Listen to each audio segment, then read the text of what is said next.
Buenas tardes o muy buenas tardes o buenos días con todos y con todas. O buenas noches de repente también. Vamos a empezar esta última sesión del seminario recontextualizando la teología de la liberación, una lectura o relectura desde Mysterium Liberationis para el presente. Estamos hoy 29 de mayo, es nuestra última sesión y el tema del día de hoy es teología de la mujer en la teología de la liberación, ¿no? ¿Se puede hacer teología feminista desde la teología de la liberación hoy? Pues eso es lo que vamos a conversar hoy día y lo que Marco nos va a presentar. Entonces, como ya sabemos todos la dinámica, son primero unos 20 minutos de Marco, que nos explicará un poco los puntos más importantes del texto, Teología de la Mujer en la Teología de la Liberación. Después vendrán unos minutos de preguntas. Y después de las preguntas, la respuesta de Marco, vienen unos 5 minutos de receso para descansar un poquito. Y seguido de eso, otra vez 20 minutos para que Marco nos pueda hacer la recontextualización de este texto con algunos nuevos apuntes. Y nuevamente terminamos con preguntas y vamos cerrando también todo nuestro seminario. Entonces, Marco, te doy la palabra para que empieces con tu presentación. Muchas gracias, Yeshira. Entonces un poco siguiendo lo que decía Yeshira, hoy terminamos este círculo de textos y de recontextualizaciones. El día de hoy nos ha tocado este último texto de esta primera gran sección del libro Mysterium Liberationis y termina con este título, ¿no? Que es Teología de la Mujer en la Teología de la Liberación. Y bajo la pregunta que Yeshira nos recordaba, ¿no? Si se puede hacer teología o cómo se hace teología de la mujer para mantener el término, ya vamos a mirar cómo eso se transforma. Estamos en los 90, recuerden, y cómo eso puede resonar el día de hoy. Entonces, vamos primero al texto a acentuar algunas ideas que creo que pueden ayudar a poder conversarlo juntos y juntas. Bien. eh, Teología de la Mujer en la Teología de la Liberación. Son dos autoras que me parece que tienen esta delicadeza para precisar algunos términos que vamos a mirar ahora y que en principio tienen esta dimensión emotiva, por un lado, una dimensión de la experiencia, pero experiencia conectada con emociones, afectividad, y por otro lado, una mirada, incluso yo diría como inherente, ¿no? De la mujer, hay una concepción inherente de la mujer que tiene el texto. Y entonces por eso yo ponía aquí como en negrita lo que me parece a mí que el texto está tratando en general, ¿no? De abordar, ¿no? Primero, poner un acento en la particularidad de la identidad de ser mujer, ¿no? Hay una distinción entre la teología que las mujeres hacen para las autoras, tiene una particularidad que responde a su propia identidad de ser mujer. Y por otro lado, esta identidad conecta como cuatro características grandes: una dimensión de vulnerabilidad, otra segunda dimensión de creatividad, ¿no? Y una característica particular de las mujeres para crear. Una tercera característica que atraviesa, me parece, eh, el punto medular del texto, que tiene que ver con la maternidad, y un último elemento que tiene que ver con la compasión, ¿no? Y así va a terminar con la idea de el seguimiento a Jesús, las mujeres que siguen a Jesús. Y entonces, para esto, he estructurado el trabajo en resumen en tres momentos para desarrollar tres ideas, ¿no? La primera sobre la mujer como persona. La primera parte me parece que va por ahí a describir y aterrizar. Un segundo momento que tiene que ver con la experiencia de ser mujer en este contexto de vulnerabilidad, de patriarcado, de machismo. Y una tercera dimensión que tiene que ver con la compasión, ¿no? Esos son los tres elementos que yo he resaltado para poder conversarlo el día de hoy. Bien, entonces paso al primer elemento. Voy a agrandar un poco esto para que... Bien. Las autoras entonces proponen en esta primera sección sobre la idea de la mujer como persona que la teología de la liberación debe romper con un silencio, ¿no? Ese es como su punto de partida, ¿no? Hay un silencio, una cultura del silencio, es la categoría que utilizan, eh, que la mujer, digamos, ha sido violentada con esa cultura del silencio y de alguna manera ha perdido su ser persona, ¿no? Eh, entonces, ese es el punto de partida. ¿Y por qué eso es importante? Porque de lo que se trata es de resquebrajar esa imagen de no persona, salir de esa cultura del silencio de las mujeres. Ese es un acto de liberación para las autoras, que permiten luego emprender lo que ella llama como una nueva personalidad, que en realidad es recuperar su identidad de ser persona, ¿no? Su condición de ser persona. Este nuevo estadio de salir de la cultura del silencio a reafirmar su identidad y su autonomía permite pensar como en varias formas, no como una mujer que aparece en el mundo ahora ya en el espacio público, sino que también representa ciertos grupos que han sido excluidos en el tiempo, ¿no? Menciona a los clubes de madres, por ejemplo, las mujeres labradoras, a las mujeres prostitutas, a las mujeres negras. Entonces hay como una doble dimensión, ¿no? Una dimensión primera, que es la dimensión individual, y una segunda dimensión, que es la dimensión comunitaria. Y entonces, salir de ese espacio de cultura del silencio supone abrazar dos dimensiones de la mujer. La primera, la dimensión individual, se caracteriza para ellas dos, para estas dos autoras, por una dialéctica que ellas llaman la dialéctica entre voz, oído y oír, ¿no? Esa es la dialéctica que proponen. En esta dialéctica, para las autoras, las mujeres se muestran, y aquí yo he puesto a decir entre comillas porque es clave para la propuesta, es creativas y activas, ¿no? Ojo, el concepto de creatividad luego lo va a mantener a lo largo del capítulo, pero creativas y activas. Este descubrimiento, ¿no? Descubrimiento, o sea, sacar a la luz, poner a la luz sus autonomías, debe estar acompañado por una redefinición recíproca entre esa relación entre mujer y varón, que en otras palabras es repensar la feminidad y también repensar la masculinidad, ¿no? Luego, como saben, hay trabajos de masculinidades recién entrados, bueno, fines de los 90 y entrados los 2000, que son trabajos posteriores en teología. Pero bueno, ya aquí aparece ese repensar estas dos categorías, ¿no? El propósito entonces es que las mujeres se conviertan plenamente en personas. ¿Qué significa eso? Bueno, yo aquí he citado, ser persona para las autoras significa estar abierto a su propia realización humana, que sin embargo no se lleve a cabo de una forma aislada o desligada de la historia humana o comunitaria, ¿no? Entonces es una dimensión, digamos, individual que asume creatividad y actividad y que permite repensar esta feminidad y también masculinidad, ¿no? Y la segunda dimensión es la dimensión comunitaria. Aquí esto se caracteriza por fuertemente con la concepción de maternidad.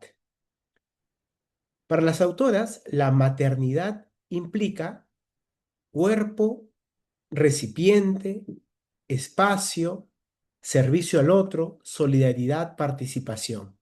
O sea, la maternidad para las autoras supone que la persona, la mujer en este caso, tenga estas características. Y por eso aquí yo lo cito, ¿no? Por esa razón, la mujer, nos dicen las autoras, siente la presencia de Dios de una manera particular y peculiar. Esta forma comunitaria, que surge de la identidad materna, les permite a las autoras decir que la maternidad no tiene solamente características biológicas o procreativas, sino esencialmente creativas de nuevas vidas, lo cual le confiere una dimensión social, ¿no? Ya se entiende con claridad qué está diciendo cuando dice creativas, ¿no? Es como una condición de posibilidad que solo las mujeres tienen.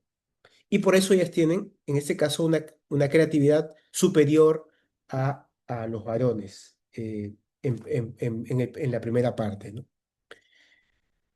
La segunda sección que me parece completa este primer argumento tiene que ver con eh, que las teologías de la liberación, eh, de las teologías de las mujeres, ponen en el centro ahora ya no un carácter inherente que tiene que ver con la creatividad, que tiene que ver con la maternidad, etcétera, sino con unas experiencias concretas de las mujeres. O sea, hay una dimensión más bien histórica. Si la primera era más ontológica, entre comillas, ¿no? La condición de posibilidad de la persona, aquí más bien hay una dimensión totalmente experiencial, ¿no? Por un lado, la experiencia de vida de la vulnerabilidad cotidiana y por otro lado, la experiencia que tiene con Dios.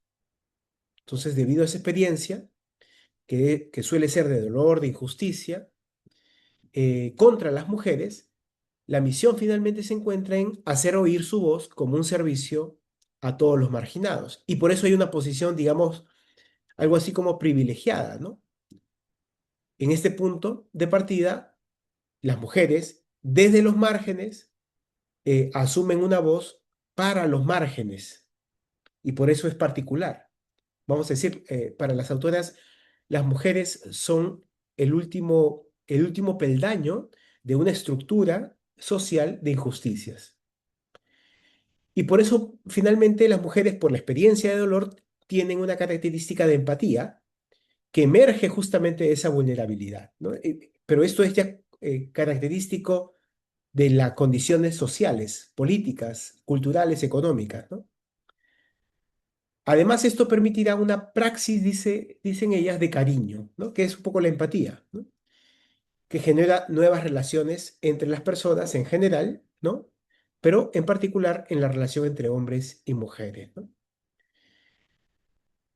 En segundo lugar, esta experiencia, en las condiciones reales, concretas, debe estar conectado sin duda con la fe. Y por eso las autoras proponen una relectura de la Biblia de dos maneras, ¿no? O sea, hay una nueva forma de acercarnos al texto bíblico.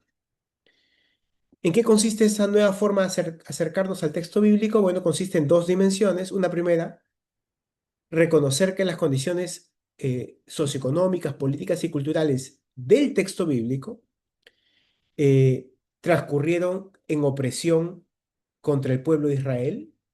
Entonces, si reconocemos eso, la lectura de la Biblia es otra forma de entender la Biblia.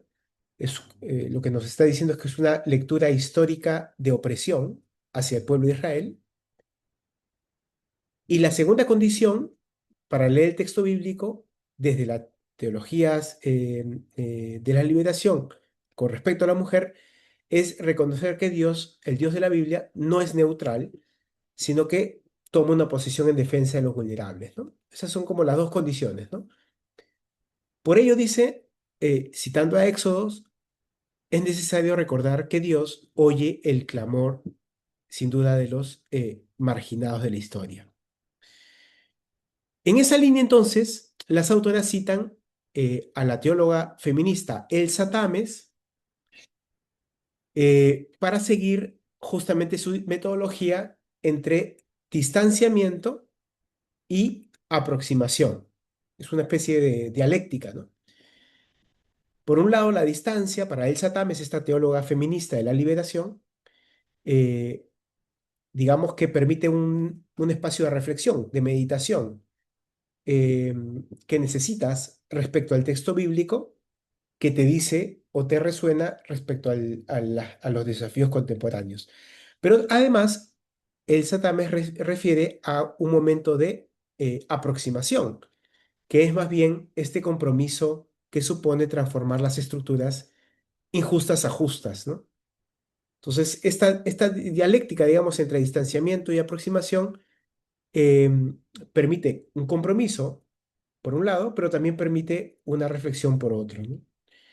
Finalmente, en esta segunda sección, la experiencia de la mujer es frecuentemente, nos dice, vulnerable en el sentido de la feminización de la pobreza, ¿no? Es como, me parece que para las autoras es como el peldaño más bajo que se ha caído.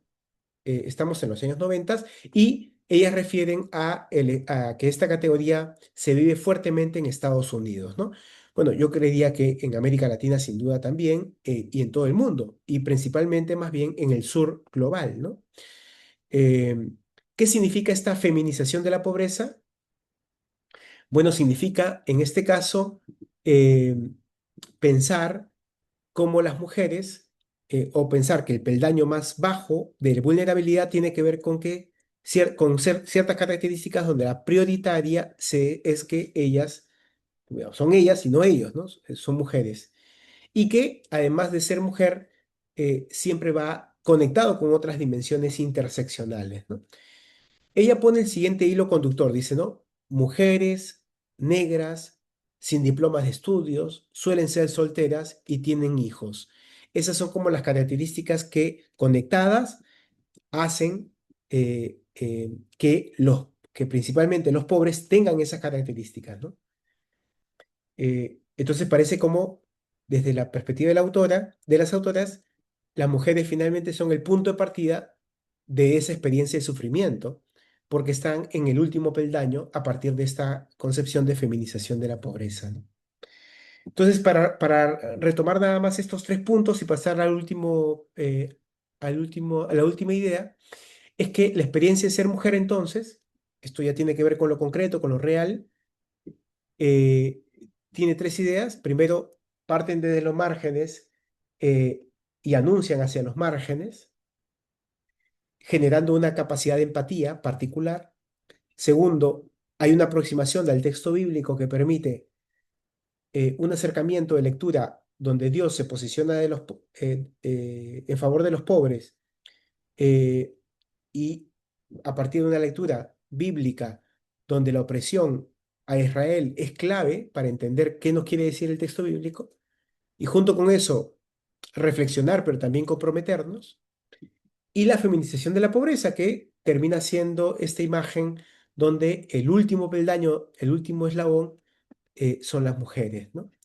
Y finalmente, para terminar, el texto, muy brevemente, no lo desarrolla mucho, habla sobre la compasión, ¿no? Y cuando habla de compasión, me parece que vuelve a este carácter totalmente ontológico. No es una compasión que se desarrolla, sino que es inherente a ser mujer.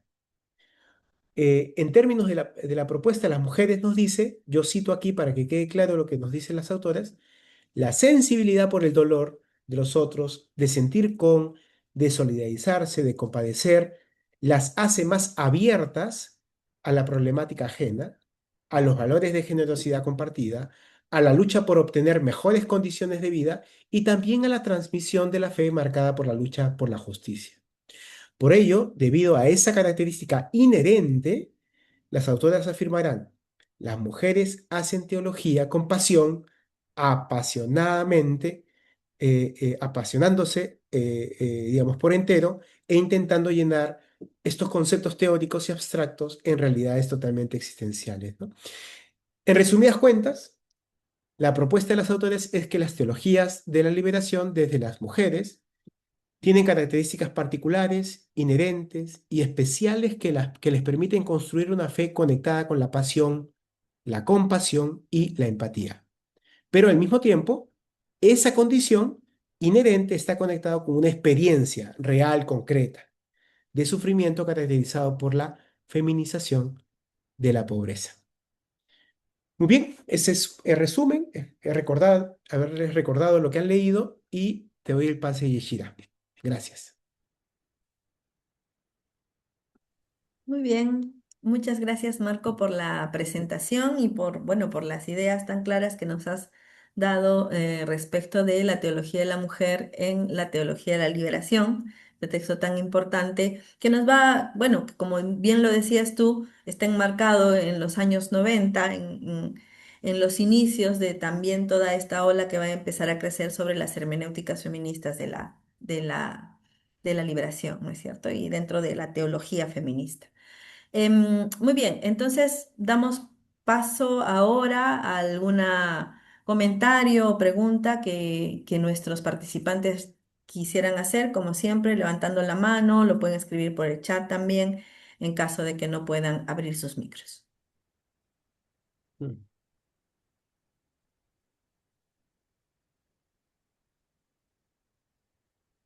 Ahí. Están asentando las ideas. Así parece.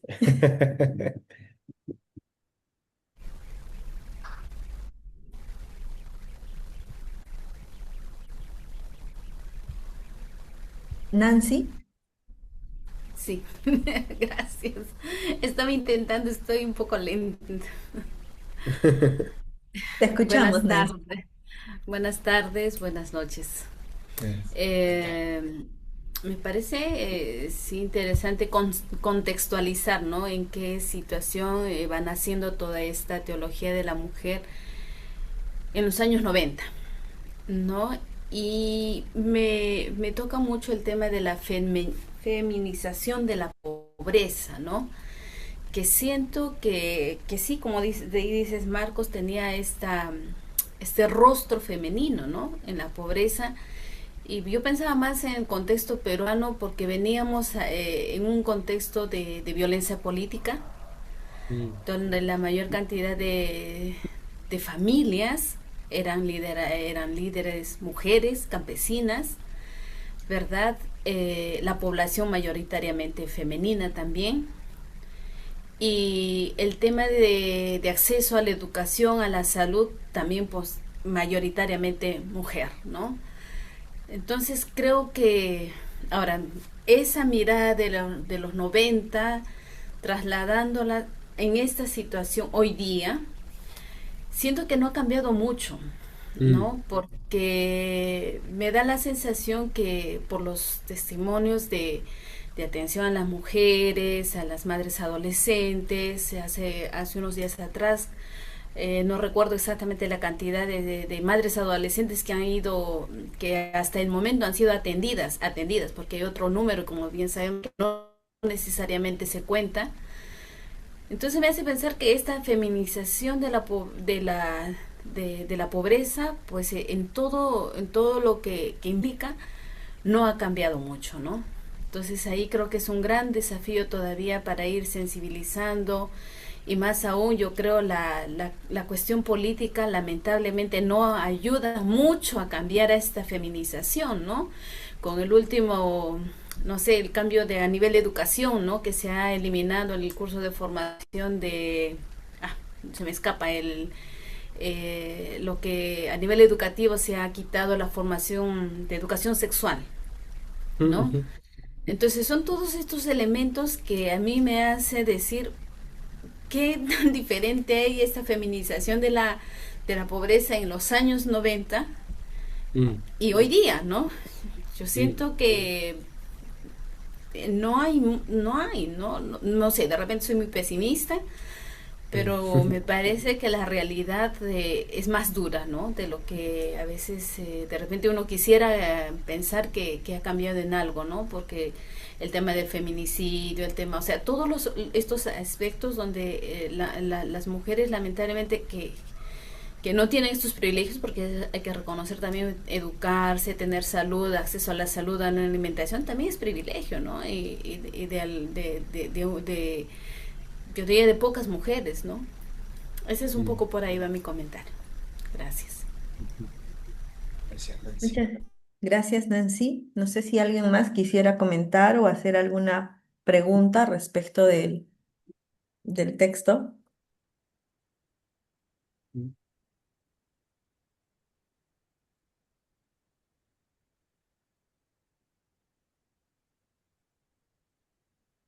Francesca, Gracias, buenas noches.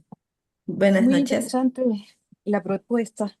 Em, También desde la experiencia del proceso político, por ejemplo, en Argentina, con la última dictadura militar, con los años en el siglo XXI se ha trabajado el concepto de maternidad social, ¿no?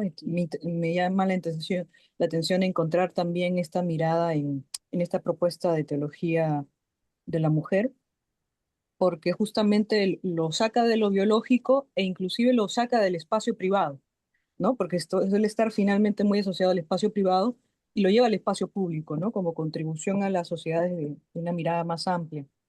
Es interesante ahí pensar en esos encuentros, ¿no? En la maternidad social, en el caso de Argentina, lo trabajan desde la experiencia de las madres de la Plaza de Mayo, ¿no? Que están en busca de los Ujú, desaparecidos. Ujú. Y ujú, ujú, por otro lado, también tratar de cuestionar, de ver críticamente esto del lugar de la mujer como finalmente la más vulnerable, o la menos privilegiada o la más susceptible de ser objeto de injusticias, ¿no? Me parece interesante porque, sobre todo en continentes como el nuestro, es cierto, hay un lugar evidente de vulnerabilidad. Ahora, si uno lo ve desde una perspectiva histórica, política, en general, lo que diríamos los grupos oprimidos, antes clases oprimidas, eh, digamos que están en ese mismo espacio de vulnerabilidad. O sea, es la mujer, son los trabajadores, ¿no? Son los analfabetos, son los campesinos.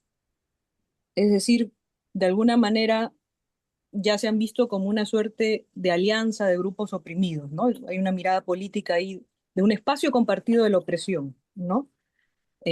Sin embargo, claro, en el análisis uno puede ver la propia Flora Tristán decía, ¿no? Más oprimido que el obrero es la mujer del obrero, ujú, ¿no? ujú, Sí hay, en efecto, un espacio de vulnerabilidad, pero no sé, tal vez alimentarlo más desde la interseccionalidad, creo que sería, ujú, sobre todo para situarlo, ¿no?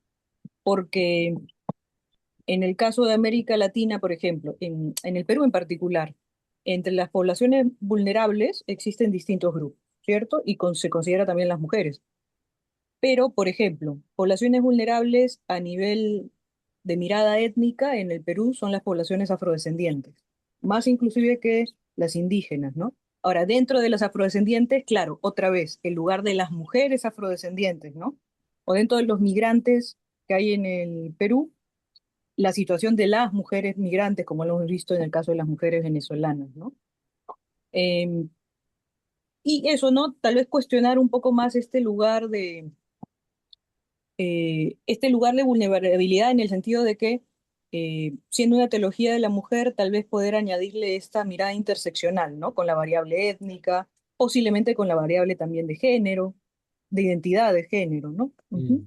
Pero bueno, muy, muy interesante todo lo que has compartido, Marco. Gracias, Francesca. Rocío. Marco, estaba recordando un poco lo que significaron las comunidades eclesiales de base, ¿no? Entonces, yo Ah, conocí un poquito los efectos de lo que esto fue en la iglesia en su momento y la verdad es que sí generó un proceso de, de empoderamiento de parte de la mujer, ¿no? Pero eso que también decías, que, o sea, que las mujeres se sientan plenamente personas, ¿no? Y que se sientan también plenamente parte de un cuerpo, ¿no? Y protagonistas también del caminar de la iglesia, ¿no? Entonces, o sea, yo recuerdo claramente que las mujeres recibían formación y, o sea, participaban de procesos formativos y eso también permitía que ellas fueran lideresas en sus comunidades eclesiales, ¿no? Pero esto se fue como perdiendo con el paso del tiempo, ¿no? O sea, llega un momento, sobre todo en la iglesia peruana, bueno, en la iglesia latinoamericana en general también se va viendo esto, ¿no? Que estos procesos que habían sido como un espacio importante dentro de la vida eclesial, ¿no? Que ocurría con las mujeres y con grupos de laicos, ¿no? Mujeres y varones, con el paso del tiempo, pues han ido casi desapareciendo también. No han desaparecido, pero digamos que ya no se ve lo mismo que en su momento se pudo ver, ¿no? Y es que la visión de iglesia tuvo como un retroceso, ¿no? Ya, entonces, mm, se tendía a mirar hacia comunidades más integradoras y más inclusivas y más capaces de generar comunión entre todos los miembros de la iglesia y se contaba muchísimo con las mujeres laicas, con las mujeres religiosas en muchos procesos y luego pues eso como que se fue hasta pues prohibiendo, ¿no? mm, Ya, mm, entonces cuando va cambiando el rostro de iglesia, ¿no? Entonces pensaba un poco en esto, ¿no? Y en el momento presente, ¿no? O sea, yo sé que, o sea, todos sabemos que la mujer ha ido ganando mucho terreno en muchos ámbitos y tiene más acceso a muchas cosas, pero también sigue siendo, pues sigue siendo vulnerada, y sigue mm, siendo de las personas más vulnerables que hay en todos los ámbitos de la sociedad, ¿no? Entonces, pues cómo seguir apostando, ¿no? Por esta inclusión de la mujer en espacios de toma de decisiones, en espacios de empoderamiento, porque la mujer participa mucho hoy en la vida de la iglesia, pero mm, no mucho a nivel de toma de decisiones, no mucho a nivel de organización, ¿no? Sino más bien es como de ejecución de tareas, ¿no? Entonces, mm, pues sí, se ve ese ujú. contraste. Sí, sí, puede ser, sí. Ujú. Muy bien, muchas gracias, Rocío. No sé si alguien más quisiera decir algo, alguna pregunta o comentario. Yo quisiera David. hacer una pregunta. Buenas noches. Eh, Últimamente ha habido a nivel de la alta jerarquía eclesial discusiones sobre el rol de la mujer y la posibilidad de que asuma el sacerdocio. Creo que es un punto bastante complicado, ¿no? Pero que de alguna manera ya está afrontando un momento en que la mujer comienza a tener presencia como un valor e Ujú, incluso ujú, como una necesidad a ese nivel. mm, Eh, a otros niveles, desde un punto de vista antropológico, la mujer en el mundo andino, por ejemplo, no cumple el mismo rol que en la sociedad dominante. Está integrada en una comunidad, en una visión de mundo donde ella es aceptada como madre, como Pachamama incluso, y es respetada en ese nivel. Entonces, y por supuesto que hay toda una mística religiosa detrás de todo esto, ¿no? Pero esto me conecta a un hecho reciente y a una figura también de hace algunos tiempos en el Perú, cuando estuvieron estas manifestaciones, grandes manifestaciones, ¿no? En contra eh, eh, de la vacancia de Castillo. Vinieron mujeres andinas. Y entonces, en una de estas manifestaciones, la policía empieza a efectuar un rechazo con sus bombas lacrimógenas y sale una mujer campesina con los brazos abiertos para querer abrazar a un soldado que la ha identificado como uno de los suyos. Y este soldado no tuvo reparación alguna y disparó la bomba lacrimógena a su cuerpo. Entonces, eso quedó muy marcado como un evento, pero que señala de que las mujeres en esa compasión, en esa misericordia, quieren apelar al sentimiento de los propios, que ya se han enajenado, de cierto modo, por la estructura de poder dominante, ¿no? Y últimamente he leído, ayer creo que leí una noticia, en Bolivia las cosas están terribles. Y las mujeres también están participando, las mujeres andinas, campesinas. Y han acordado entre ellas pedir a sus hijos que renuncien a hacer a su condición de soldados, para que no agredan a su propia gente, a sus parientes. Entonces es una posición política ya, ¿no? mm, mm, Desde las bases, pero que tiene que ser sostenida también institucionalmente, orgánicamente, por movimientos femeninos. Eh, me ha mm, impresionado mm, bastante esto, ¿no? Y ahí resalta otra vez ese amor de madre, el sentimiento, la empatía, querer rescatar algo de humanidad. Creo que merece una reflexión también esos elementos. Ujú. Gracias, David. El- ujú, Muy bien, muchas gracias, David. Quizás de pronto marco algunas resonancias o ujú. comentarios a los comentarios que se han dado hasta este momento. Sí, sí, muy interesante. Yo creo que ha habido comentarios en varios frentes. Uno primero, res- de los 90 y ahora, ¿no? ¿Cuáles son las distinciones, las diferencias? Yo creo que una de las distinciones claras es que ahora se visibiliza con más, yo creo que con el avance de las ciencias sociales también, las diferentes formas de vulneración contra la mujer, ¿no?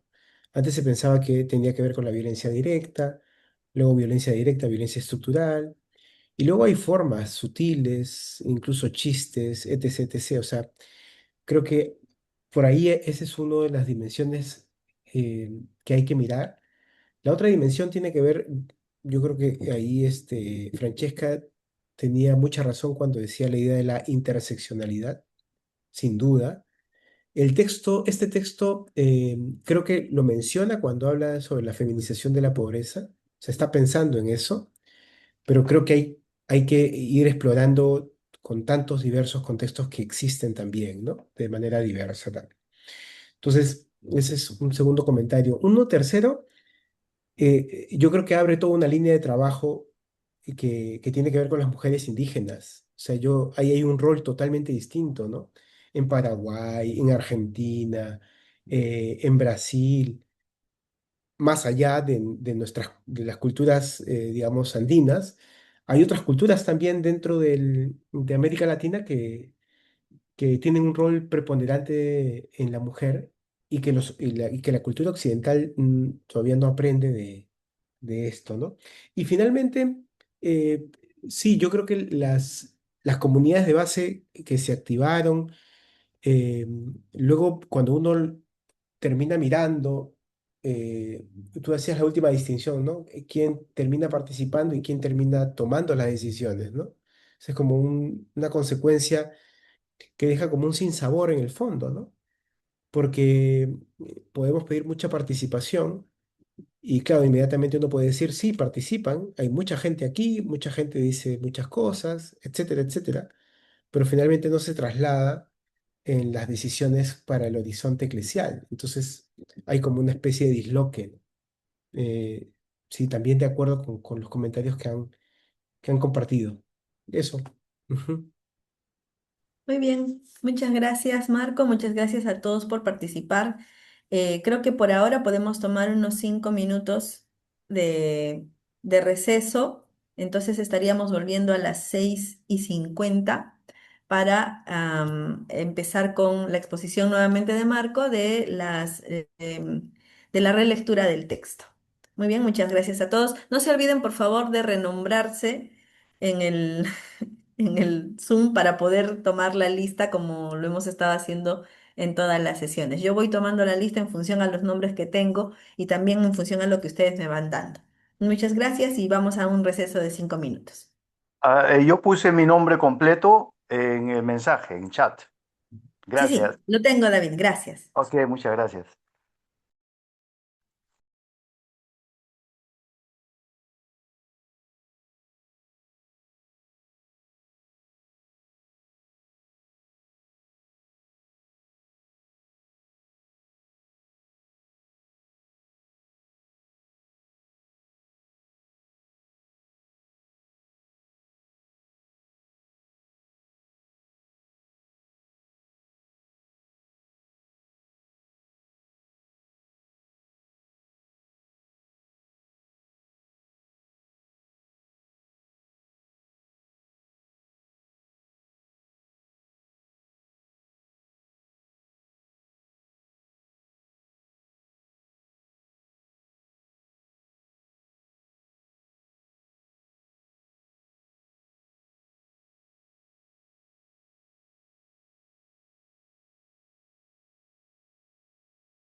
Bien, creo que podemos retomar nuestra sesión. Esto he estado tomando, antes de darle el paso a Marco, solamente algunos alcances.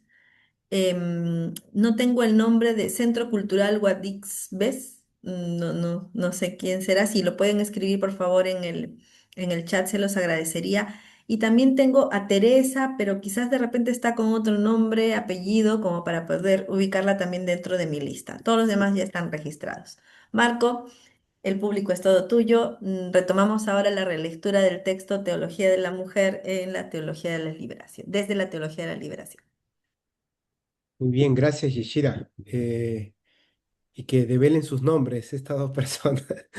Que yo sé quiénes son, pero no voy a decir sus nombres. Ellas te dirán. Bien, paso entonces a compartirles la propuesta.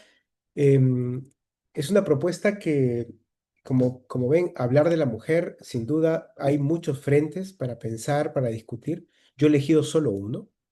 Y entonces este uno tiene que ver con una mirada, diríamos, contemporánea, que se ha ido trabajando sobre dos categorías claves. Una categoría sobre la decencia e indecencia y otra categoría que supone cómo la Trinidad puede funcionar con una nueva lógica eclesial.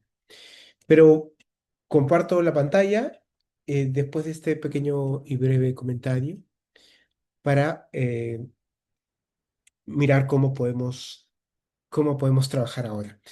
Miren, mi propuesta entonces, sin duda, yo creo que eh, era parte del contexto de los noventas, hablar de teología de la mujer. Ahora se habla de teologías feministas y las autoras que voy a presentarles se declaran ellas mismas como teólogas feministas de la liberación. Y como teólogas feministas de la liberación, una de ellas inclusive va a decir, y lo que estoy haciendo es una teología feminista de la liberación queer, o sea pero se inserta dentro de la perspectiva de la liberación y eso me interesa. Entonces, ¿qué he hecho aquí? He conectado dos perspectivas, una desde la perspectiva católica y otra desde la perspectiva protestante. Y creo que puede funcionar muy bien esta lectura a partir de estas dos miradas. Entonces, ¿qué es lo que estoy presentando? Voy a presentar acá, lo sombreo rápidamente. Estas dos son las autoras. Una es Althaus Reid y la otra es Teresa Forcades. Althaus Reid es una teóloga feminista desde la perspectiva protestante y Teresa Forcades desde la perspectiva católica. ¿Qué es lo que propongo? Es tener, digamos, dos pasos. El primero tiene que ver con un ejercicio de construcción de la decencia. Ese es el primer punto que vamos a mirar. La idea es que la decencia, tanto dentro de la iglesia como fuera de ella, ha generado una serie de formas de exclusión donde las mujeres han sido principalmente las excluidas y donde otro tipo de opciones de género han sido las nuevas víctimas de la sociedad contemporánea del siglo XXI, ¿no? Entonces, a partir de ese camino, luego emprendo una construcción que tiene que ver con pensar la imagen de los espacios abiertos y reconfigurar la mirada de las identidades demasiado fijas, demasiado estáticas, demasiado anquilosadas en el tiempo. Y por eso, tres momentos. El primero es sobre la decencia, la dicotomía de esencia y decencia. Segundo, pensar la idea de estos espacios abiertos, pero como una equidad radical. Ese es el concepto que utiliza Forcades. Y poner luego un ejemplo que creo que siempre ayuda para entender la propuesta, cómo funciona en la vida real, en la vida concreta, ¿no? Bien, pasemos entonces a la primera sección. Althaus Reid, en su libro Teología de la Indecencia, estamos hablando del año 2000, propuso que la decencia ha actuado como una forma de sometimiento desde la cultura patriarcal a la vida concreta de las personas. En el fondo lo que nos está diciendo es que el concepto de decencia muchas veces funciona como un instrumento, ¿no?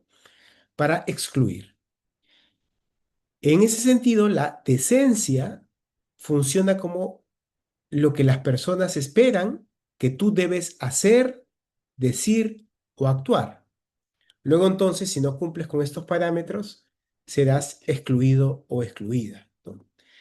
Eh, es la idea misma de de lo, mm, digamos, de lo normativo como una cultura que se asienta y que termina normalizando en términos de Michel Foucault, inclusive porque Aldous Reid bebe de Michel Foucault en este aspecto.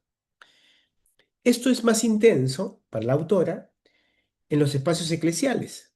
En realidad, la teología de Aldous Reid es para criticar los espacios eclesiales para que se vuelvan más inclusivos respecto a las mujeres y otras identidades de género. Debido a que dice la cultura de la prudencia, que es otra forma de decir lo decente, erradica cualquier desvío llamándolo o exceso o defecto, ¿no? Como lo decía Aristóteles. Por ello, la autora propone que se necesita una fe indecente.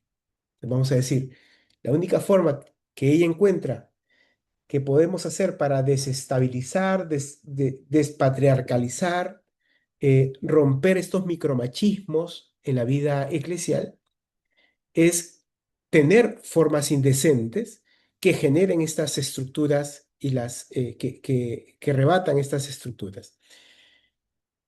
Es decir, ¿no? Una fe que rompa los estereotipos de género que se han construido en la iglesia, que han producido exclusión de las mujeres y otras opciones de género, ¿no?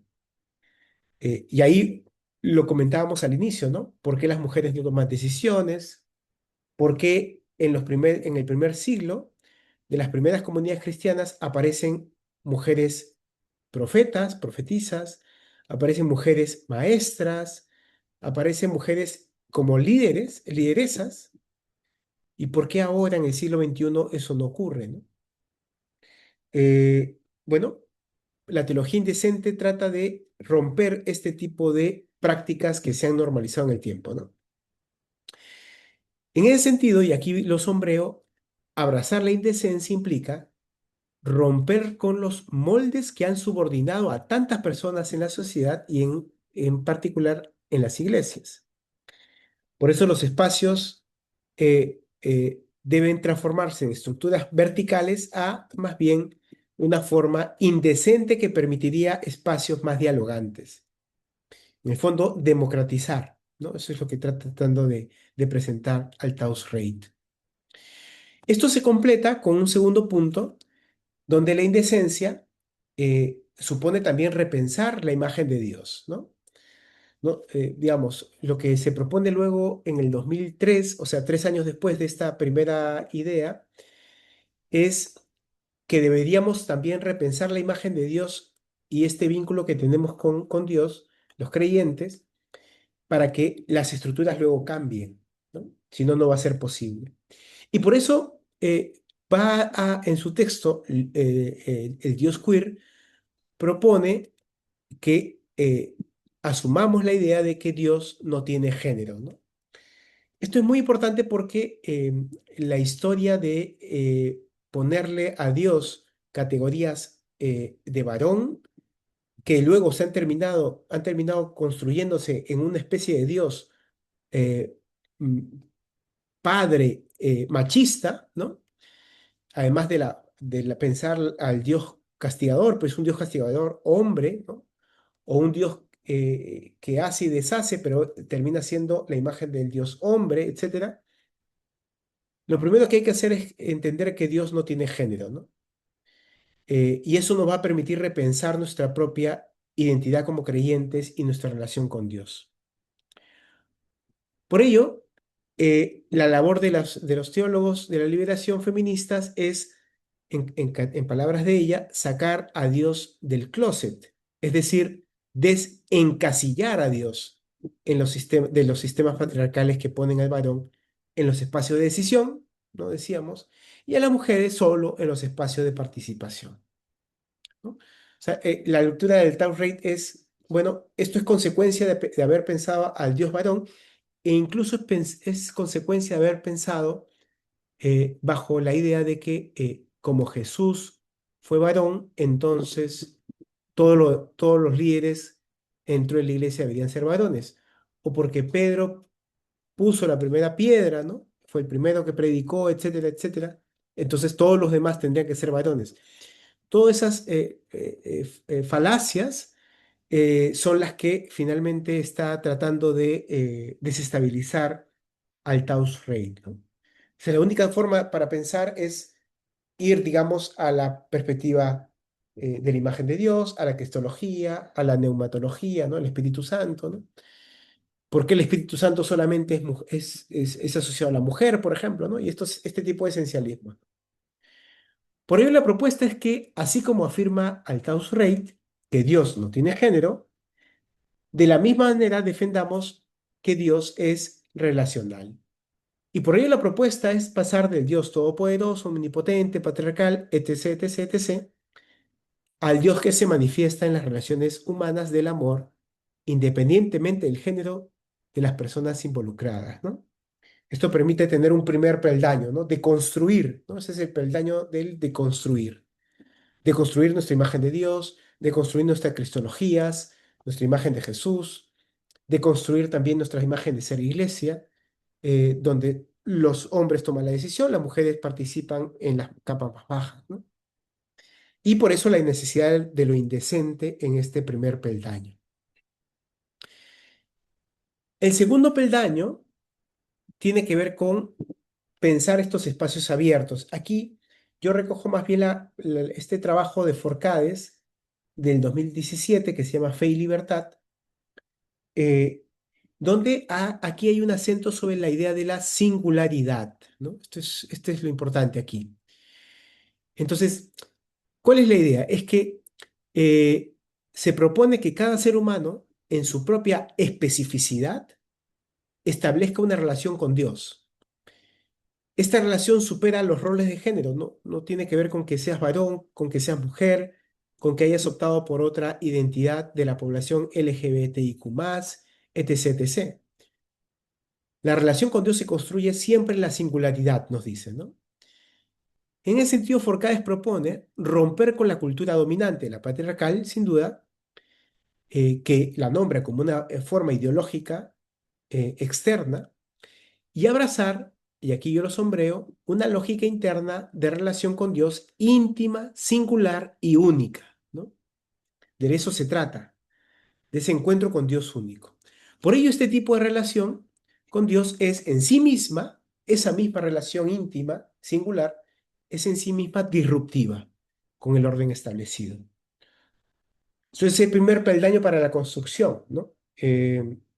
Relacionarnos con Dios de otra manera va a permitir desestabilizar también formas patriarcales y construir otras formas de identidades católicas y creyentes. De esta mirada, la teología feminista de la liberación permite librarnos de la cultura machista y pasar a una relación íntima de reconocimiento de la dignidad.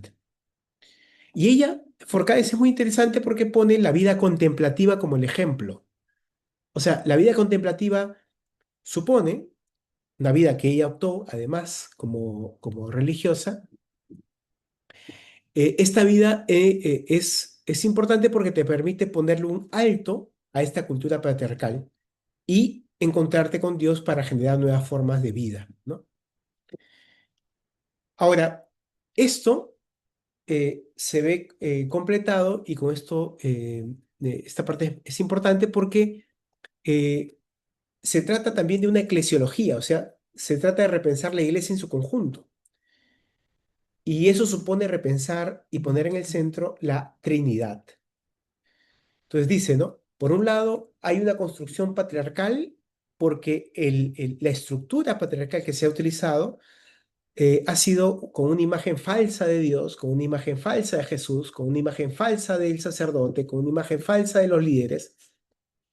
De lo que hay que hacer es virar, y al virar podemos poner en el centro la Trinidad, que permite siendo un espacio totalmente dinámico, comunitario y horizontal, donde nadie está arriba, ¿cierto? Nadie está abajo, sino que es dinámico. Y esa Trinidad de Padre, Hijo y Espíritu Santo permite poner, o en realidad recuperar, y fundar las bases de una eclesiología horizontal.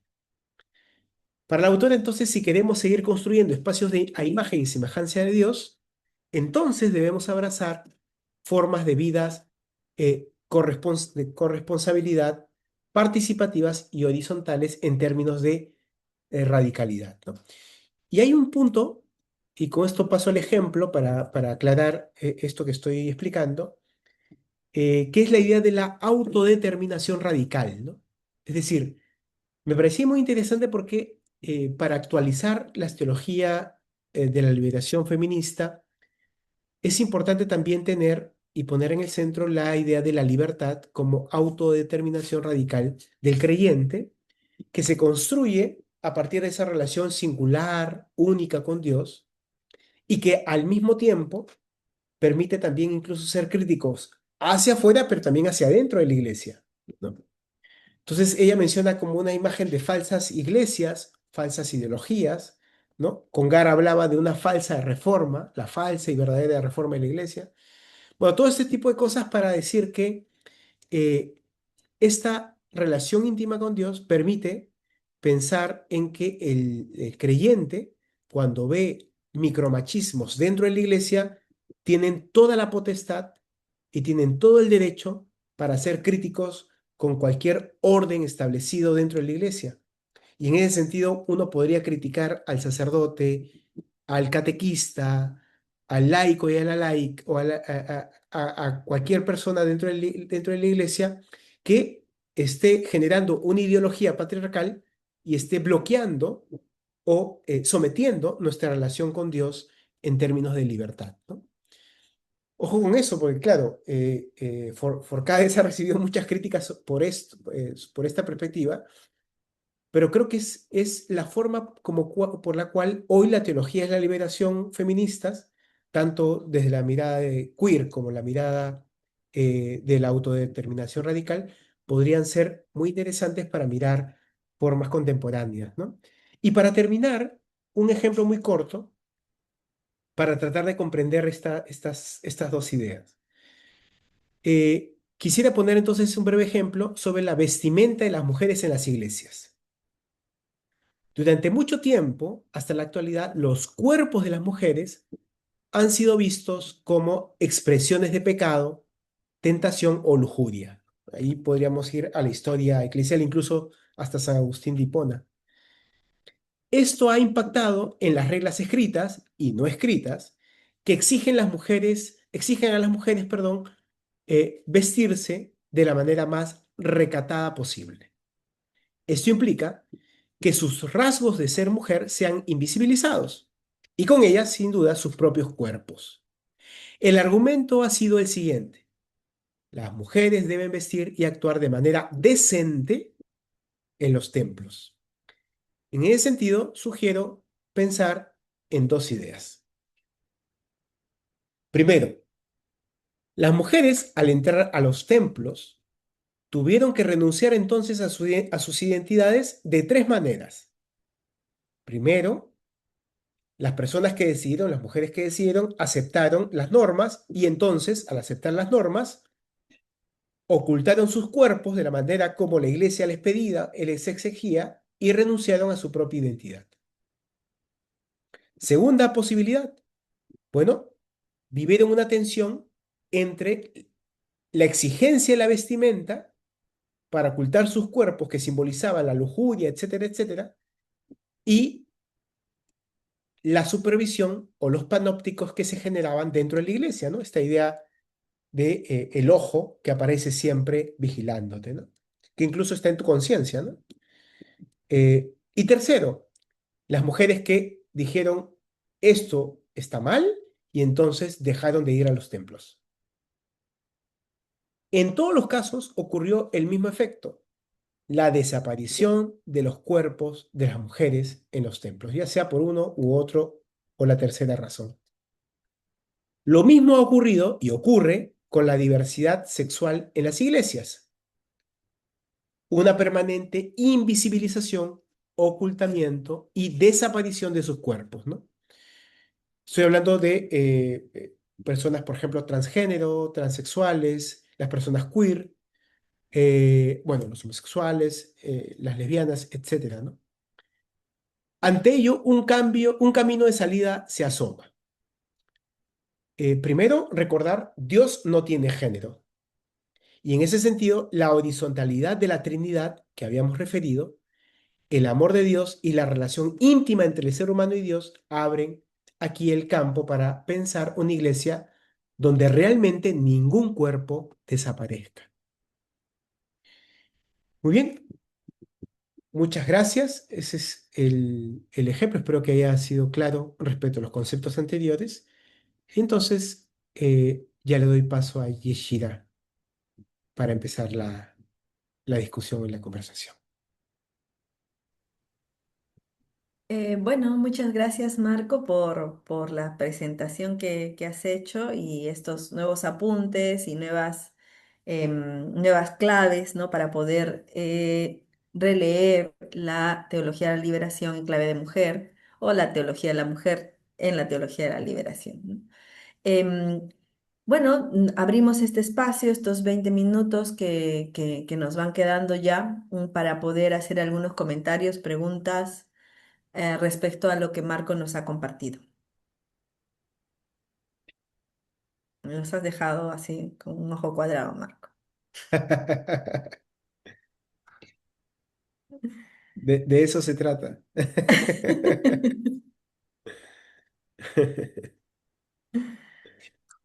Francesca. Sí, interesante la propuesta, desde los cuerpos y las identidades en relación a la vestimenta.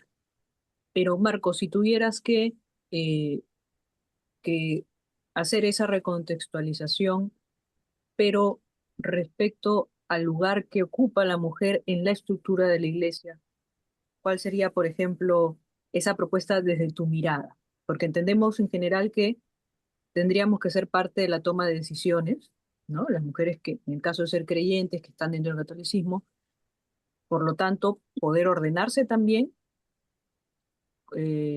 como, como sacerdotes, pero ya no son sacerdotes, ¿no? ¿Cuál sería ese lugar? ¿O es el mismo que de un sacerdote? ¿Qué diferencias existen?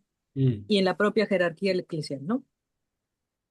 ujú, ujú. Eh, Gracias, Francesca. sí. Tú, Yeshira, me dirás, ¿contesto ahora o después? No, Todavía. ¿te parece si juntamos dos o tres que justo están levantando la mano? Acá, ahí está.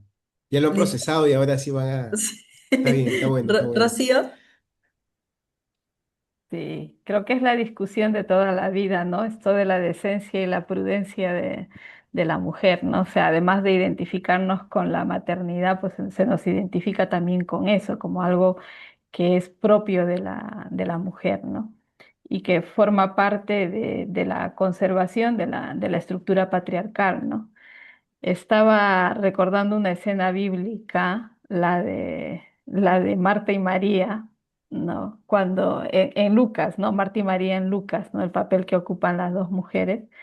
Y esto, hay una teóloga también bastante crítica, que es teóloga feminista, Elizabeth Schussler, que cuando hace una relectura de este texto bíblico, o sea, visibiliza cómo también en los primeros siglos, al final del primer siglo, había también esta discusión sobre el lugar que ocupaba la mujer en la comunidad cristiana, ¿no? Si la mujer debía hablar o debía callar. Y entonces cuando hace un exégesis del texto bíblico de Lucas, claro, o sea, dice, en realidad lo que quiere demostrar el autor bíblico es que el lugar de la mujer es el silencio y la escucha, Mm, que también forma parte mm, mm, de esa actitud prudente, ¿no? Que mm, debiera tener la mujer, en una comunidad, ¿no? A mí me llamó la atención cuando hice esa lectura, ¿no? Ya, porque Ujú, muchas veces se pone como ejemplo a Marta y María, ¿no? mm, Para ver, o sea, cuál es el lugar de la mujer en la iglesia y se sigue validando, ¿no? Esa postura. Entonces, claro, ella cuestiona esto y dice, bueno, pues la que toma la palabra es Marta y lo que intenta decir el autor bíblico es que el lugar de la mujer realmente solo es el del silencio y de la escucha, o sea, la discípula que escucha, que interioriza, pero que lo que está vetado es tomar la palabra, ¿no? Me llamó la atención eso mm, muchísimo mm, cuando lo leí, dije, mire, es otra manera, es otra lectura totalmente distinta, pero que cuando miras el contexto te das cuenta de eso también, ¿no? Te das cuenta de eso, o sea, las mujeres más valoradas en los entornos eclesiales y también sociales, pues no son esas mujeres bueno, que saben respetar la palabra de los otros, que actúan con mucha prudencia, que no toman posturas críticas, que no generan tensión, mm, ¿no? Y mm, la que lo hace, pues es la que, mm. sí, la que sale de su rol, ¿no? Entonces, bueno, pues sí, me ha conectado un poco con esa lectura y bueno, pues me parece interesante la propuesta de, ¿no? De más bien desestructurar esto y hacer ese camino de la indecencia, ¿no? O sea, atreverse a probar otros caminos, ¿no? Muchas Sí, gracias, sí. Rocío. Renzo. Gracias, gracias. Yeshira, Marco, siempre muy puntuales y precisas tus aportaciones. Y yo también quiero por ahí ir en esa línea. Em, yo creo que es de avanzada posicionarse en esta perspectiva de la teología queer, ¿sí? De avanzada en el sentido positivo porque habla de una teología presente, o sea, que es una realidad que se necesita hoy, pero también que tiene mucho camino por recorrer, algo así como la utopía, ¿no? Que se construye día a día y constante, porque es, creo, complicado ver una iglesia institucional que asuma esto, pero en la realidad sí hay vivencias de comunidades de fe que lo asumen, ¿no? Tenemos, por decir una de ellas, aquí en el Perú, la comunidad ecuménica inclusiva El Camino, que la conocemos por ciertas amistades que seguramente tenemos en común, ¿no?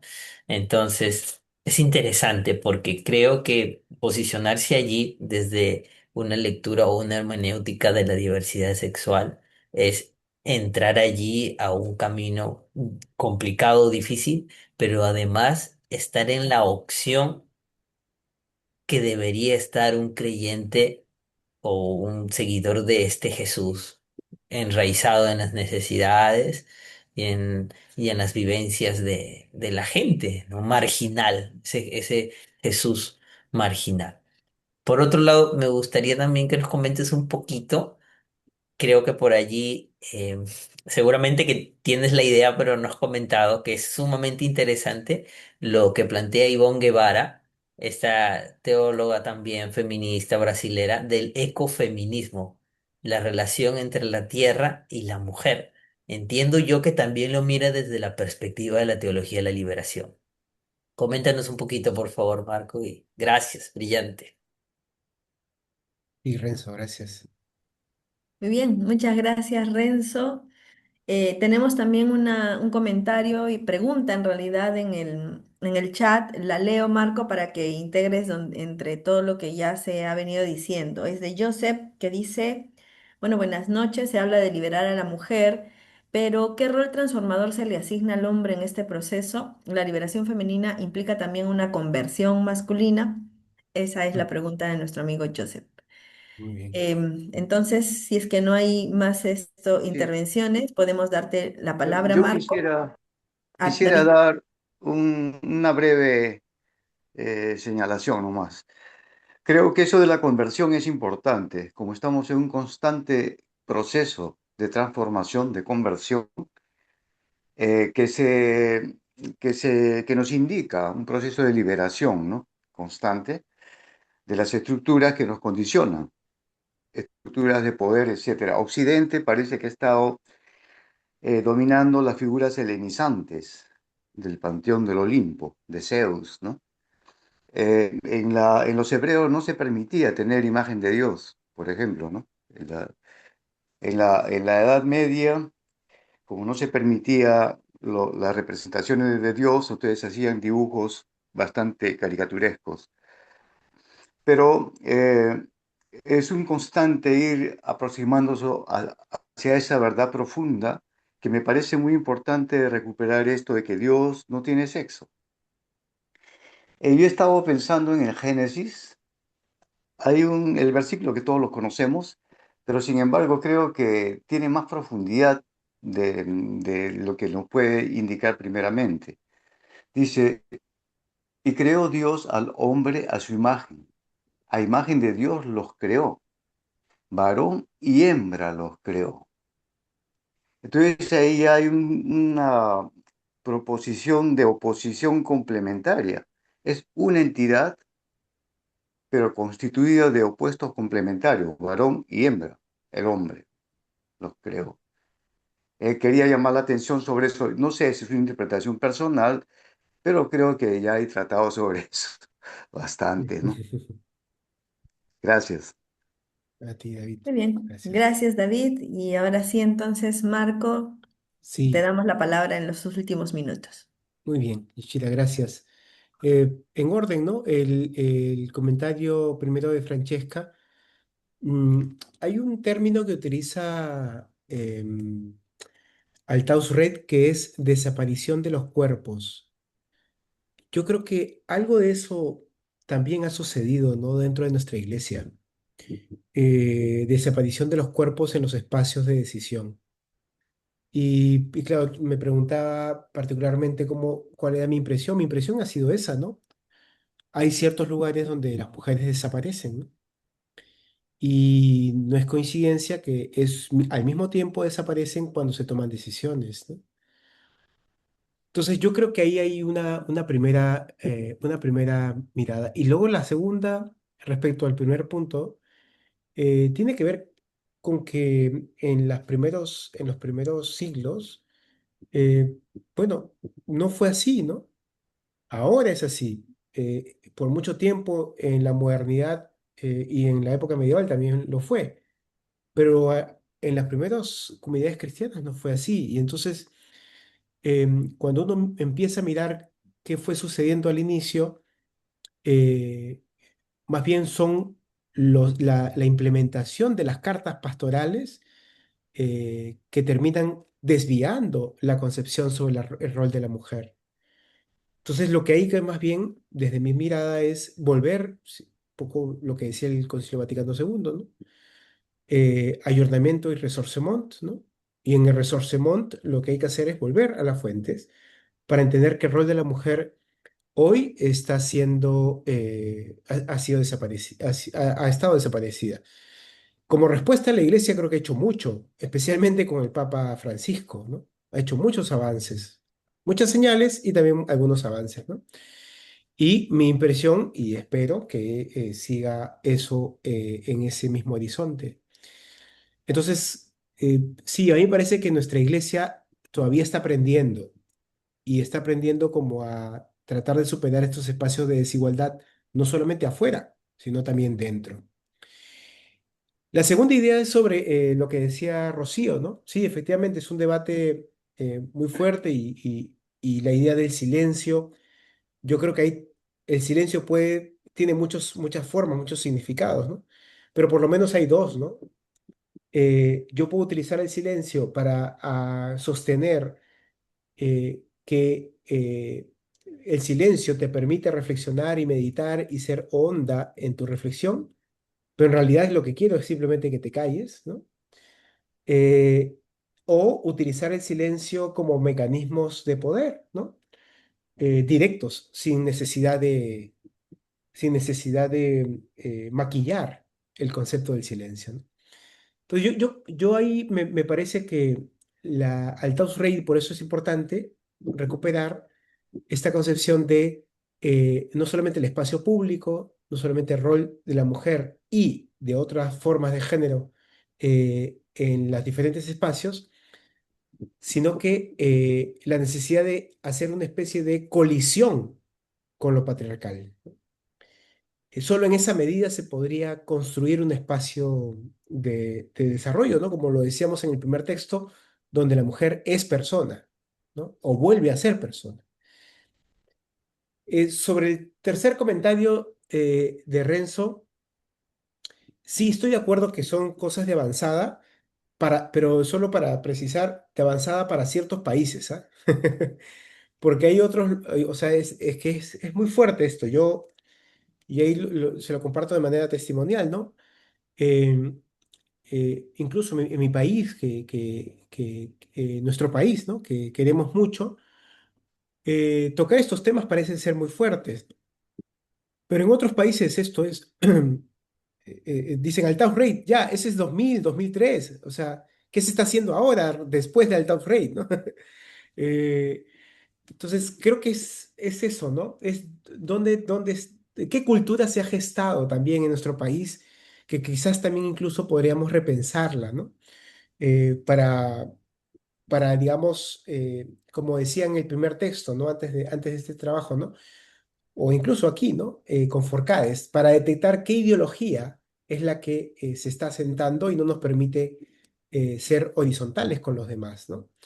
Y en este caso específico, con los demás, específicamente con las personas, las mujeres en general, pero en particular pensar en la población LGBTQ+, ¿no?